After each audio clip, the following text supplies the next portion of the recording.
Êxodo 12, capítulo 1. A gente sabe que amanhã, domingão, é comemorado a Páscoa. E eu já vou te dizendo, não tem nada a ver com coelho nem com chocolate. Êxodo 12, quero contar uma história para vocês. Êxodo 12, 1 diz o seguinte: Disse Yahvé a Moisés e a Arão na terra do Egito: Que este mês seja para vós o princípio dos meses, será o primeiro mês do ano. Falai a toda a congregação de Israel, dizendo: No dia 10 deste mês, que cada homem tome para si um cordeiro para cada família, um cordeiro para cada casa. Entretanto, se a família for pequena para consumir um cordeiro, então se juntará com o vizinho mais próximo de sua casa, conforme o número de pessoas. O cordeiro será escolhido na proporção do que cada um puder comer. O cordeiro será macho, sem defeito, e de 1 ano. Vós o escolhereis entre os cordeiros ou entre os cabritos, e o guardareis até o dia 14 deste mês. E toda a assembleia da congregação de Israel o degolará à tarde. E tomarão um pouco do sangue, passarão sobre os 2 umbrais e sobre as vergas das portas de sua casa, em quem o comerem. Naquela mesma noite comerão da carne grelhada no fogo, com pães matzá, não fermentados, e ervas amargas a comerão. Não comereis dele nada cru nem cozido em água. O animal inteiro, incluindo a cabeça, as pernas e os miúdos, será assado em brasa. Verso 10. Nada deixareis sobrar até pela manhã. Caso isso aconteça, queimareis o que restar. Ao comer, estai prontos para partir, cinto atado, sandálias nos pés e cajado na mão. Comerei às pressas. É a Páscoa do Senhor. Verso 12. Naquela mesma noite eu passarei pela terra do Egito e matarei todos os primogênitos, tanto dos homens quanto dos animais, e executarei juízo sobre todos os deuses do Egito. O sangue, porém, será para vós um sinal nas casas em que estiverdes. Quando eu vir o sangue, passarei adiante. A praga da destruição não vos atingirá quando eu ferir o Egito. Esse dia, portanto, será para vós um memorial, e o celebrareis como uma festa perene para Yahvé. Nas vossas gerações o celebrasseis por decreto perpétuo. Amém. Feche seus olhos. Pai, nós te adoramos, Senhor. Nós bendizemos o teu nome. Espírito Santo de Deus, seja livre para habitar aqui no nosso meio nessa noite, Deus. Venha fazer morada sobre cada coração que aqui está, Senhor. E venha trazer o entendimento ao nosso coração da verdadeira Páscoa do Senhor. É o que eu te peço e te agradeço na autoridade do nome de Jesus. E a igreja diz? Amém. Igreja, essa história é até difícil de onde começar. Mas eu quero ser bem breve, porque senão eu tenho que contar uma porção de coisas aqui. Eu quero trazer um entendimento bem breve. O povo de Israel estava cativo na mão dos egípcios. E Deus havia prometido lá atrás para Abraão que o povo ficaria escravo durante algum tempo, mas depois ele o libertaria o seu povo. Então, por alguns anos, o povo de Israel ficou cativo na mão dos egípcios. E quando Deus levantou Moisés para tirar o povo de Israel, para tirar o povo do Egito, a levar até na terra da promessa, começou a dar alguns ensinamentos, decretando como seria feito essa saída. Então Moisés foi, deixa eu adiantar mais. Então Moisés foi e foi falar com o faraó. Ele precisaria libertar aquele povo. Só que a Bíblia nos instrui que o faraó estava com um coração muito duro. O faraó tinha um coração muito duro. E não estava entendendo o que era para ser feito. E a Bíblia nos instrui que então começou algumas pragas. As famosas 10 pragas. E alguém lembra da primeira? Alguém quer chutar? Já falaram lá no fundo, né? Quer falar, Duda? Sim. Moisés transformou água em sangue. Então, enfim, mais adiante, Já tinha acontecido 9 pragas em Israel, no Egito, né? Já tinha acontecido 9 pragas. E Faraó não havia libertado o povo ainda. Então o Senhor chama Moisés e Arão e começa a dar algum ensinamento. Que é a famosa primeira Páscoa. O que ele falou? Falou, vocês vão matar um cordeiro, macho, ou um cabrito, sem mancha, sem mácula. Vocês vão pegar o sangue, vão ungir os umbrais das casas de vocês, ou seja, trazendo para a nossa linguagem, os portais da casa. Sabe aquele portal onde fica a porta? Um portal de madeira? Como se fosse aquilo lá. Vocês vão ungir os umbrais das casas e as vergas. Então, quando o anjo vir, eu pularei esta casa. Então, ele deu essa ordenança para o povo. E assim sucedeu. A Bíblia fala que o anjo passou e matou todo primogênito, tanto de pessoas quanto de animais no Egito. Só assim, então, Faraó deixa o povo embora. A gente sabe que depois ele vai atrás do povo ainda, mas a primeira Páscoa foi a libertação do povo. O significado Páscoa, que significa pessar, significa passagem. Então é a passagem da escravidão para a liberdade. Repita comigo, a passagem da escravidão para a liberdade. E por alguns anos mais adiante, no livro de Êxodo ainda, Deus ordena que todos os anos eles comemorem essa data tão especial, que foi a libertação do povo. Só que, alguns anos depois, 2000 e alguns anos atrás, um cordeiro foi morto para nos libertar. E esse cordeiro se chama Jesus. Então a Páscoa já não era mais matar um animal. A Páscoa foi o sangue de Jesus derramado. Então é a passagem da morte para a vida. Jesus ressuscitou. Igreja, Jesus não está morto.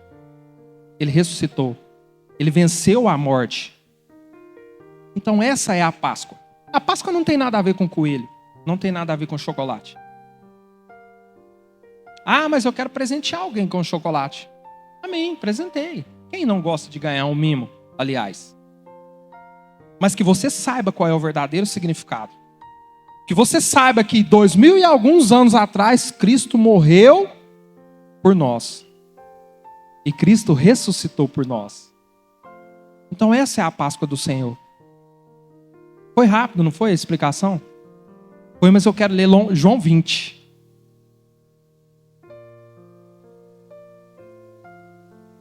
João 20. Vou abrir aqui rapidamente.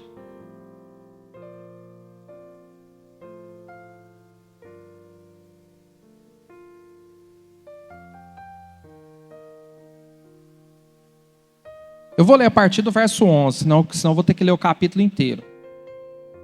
Por outro lado, Maria continuava ao lado de fora do sepulcro chorando.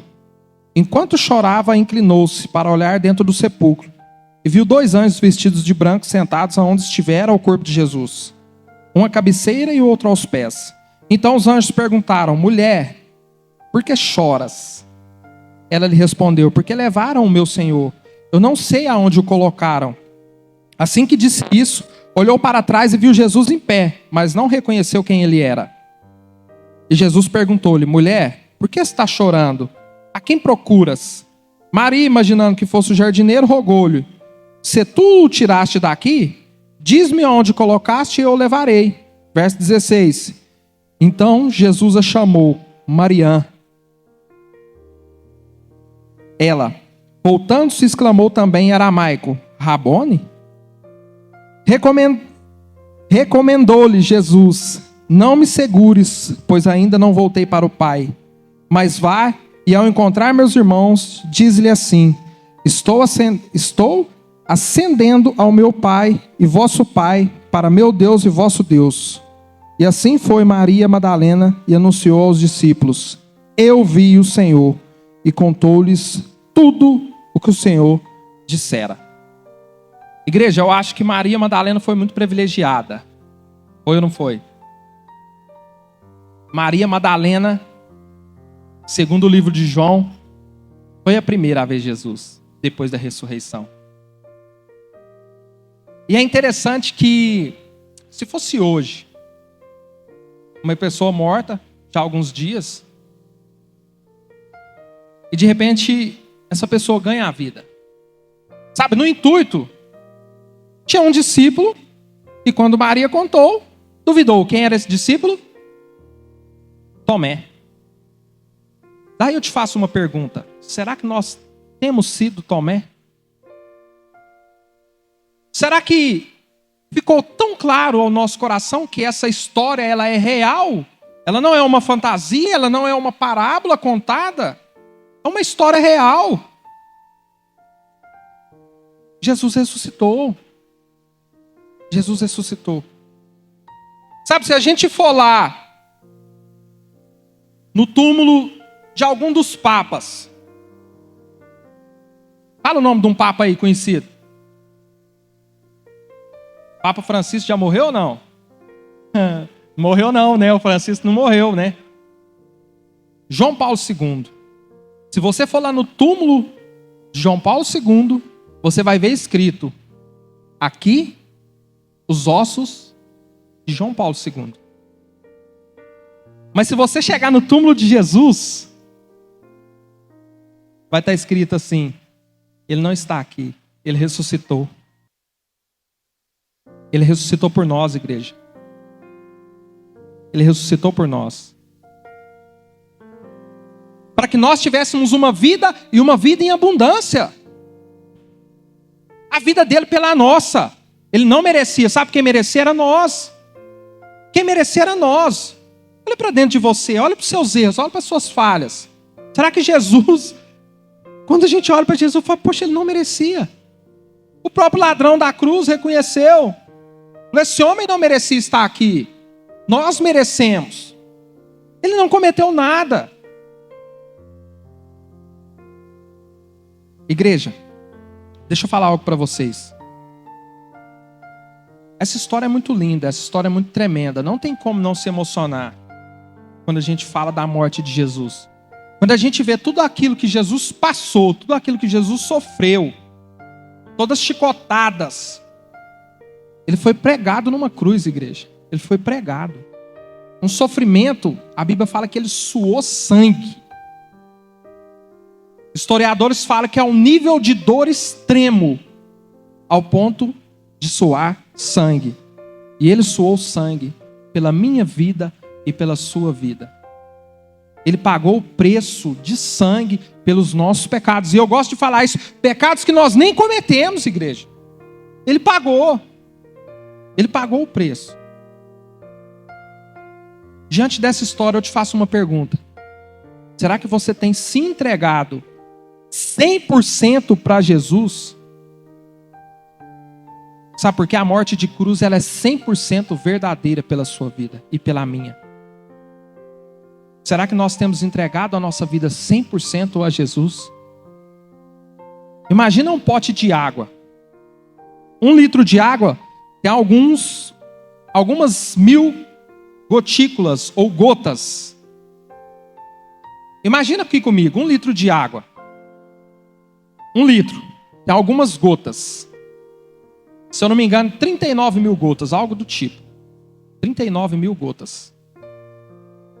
Se você pegar uma gota de veneno e despejar nessa água, você tem coragem de beber? Você tem não, Milena? Você não tem não, Isaac? Daí eu te faço outra pergunta. Ainda está 99% de água.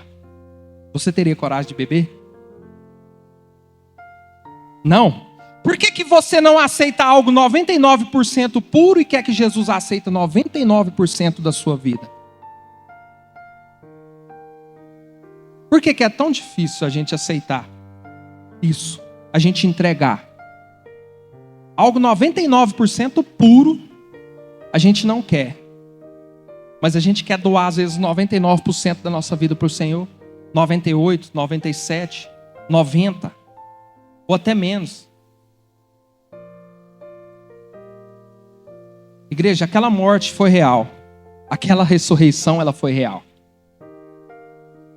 Aquela ressurreição. Algo sobrenatural, igreja de Deus. Algo sobrenatural. Se fosse para a gente contar de Jesus aqui, a gente poderia contar o resto da noite dos feitos de Jesus. Tantas coisas que Jesus fez. Tantas coisas. O que nós temos feito por Ele, igreja? O que nós temos feito por Jesus? Às vezes Ele quer uma simples entrega verdadeira. Uma entrega pura. Uma entrega sem reservas. Uma entrega de coração. Quando Ele ordena que os discípulos vá, em Marcos 16, e de fazer discípulos por todas as nações, quem crê e for batizado será salvo, porém quem não crê será condenado. E aos que crerem seguirão sinais. Em meu nome expulsarão demônios. Se beberem veneno, não morrerão. Pisarão em serpentes. Igreja, olha os sinais que o Senhor promete para nós. Será que nós estamos prontos para expulsar demônio? A gente tem que estar pronto, igreja, sabia? Pode acontecer. Pode acontecer, e nessa hora você vai fazer o que? Vai chamar o bispo? Você vai chamar o bispo a vida inteira para expulsar demônio? Se Jesus deu poder para você, deu poder para mim. Não estou falando que chamar o bispo é mal, não entendam isso. Está apertado? Chama ele mesmo, que ele vai te orientar. A igreja tem poder na sua mão.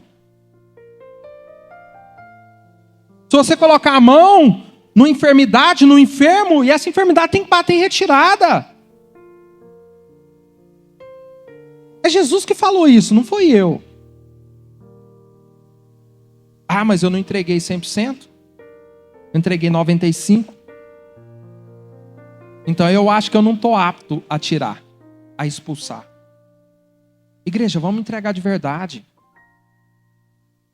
Eu acho que o maior erro do cristão,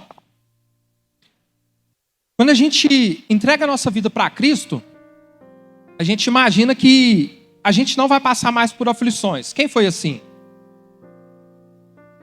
Eu vou confessar. Quando a gente vem para Cristo, a gente acha que as coisas vão facilitar. Ah, agora vai ficar tudo fácil. Não vai acontecer mais nada comigo.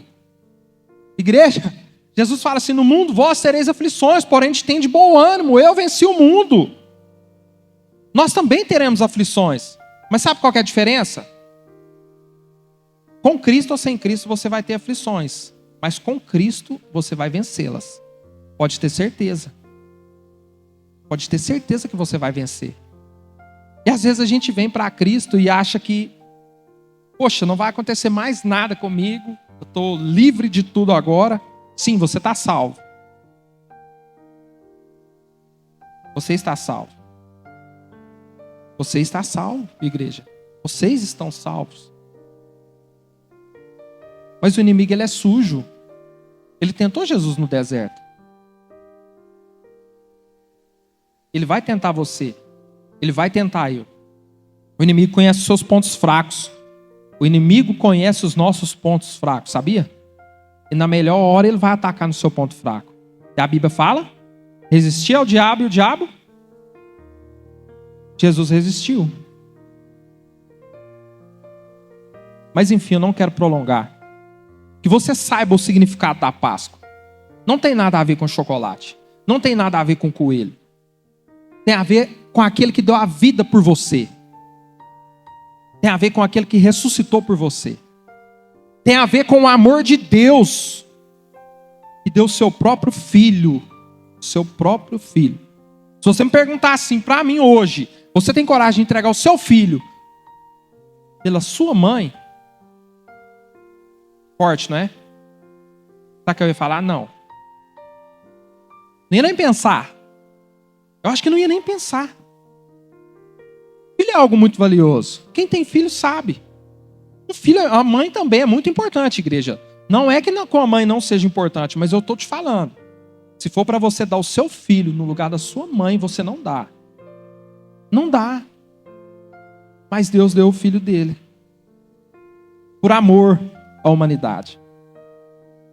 É claro que alguns rejeitam, nós sabemos que tem pessoas que não aceitam esse amor. Não querem. Mas o nosso papel é levar o amor. Ah, não quis? Amém. Amém. Continue orando. Continue fazendo a obra. Continue fazendo o ID. Continua. Sabe? Às vezes você está perto de desistir da sua caminhada cristã. Não sei se tem alguém dessa forma aqui hoje. Às vezes você está perto de desistir dessa caminhada sua cristã. Lembra de quem deu a vida por você. Todas as vezes que você pensar em desistir, pense em quem deu a vida. Amém?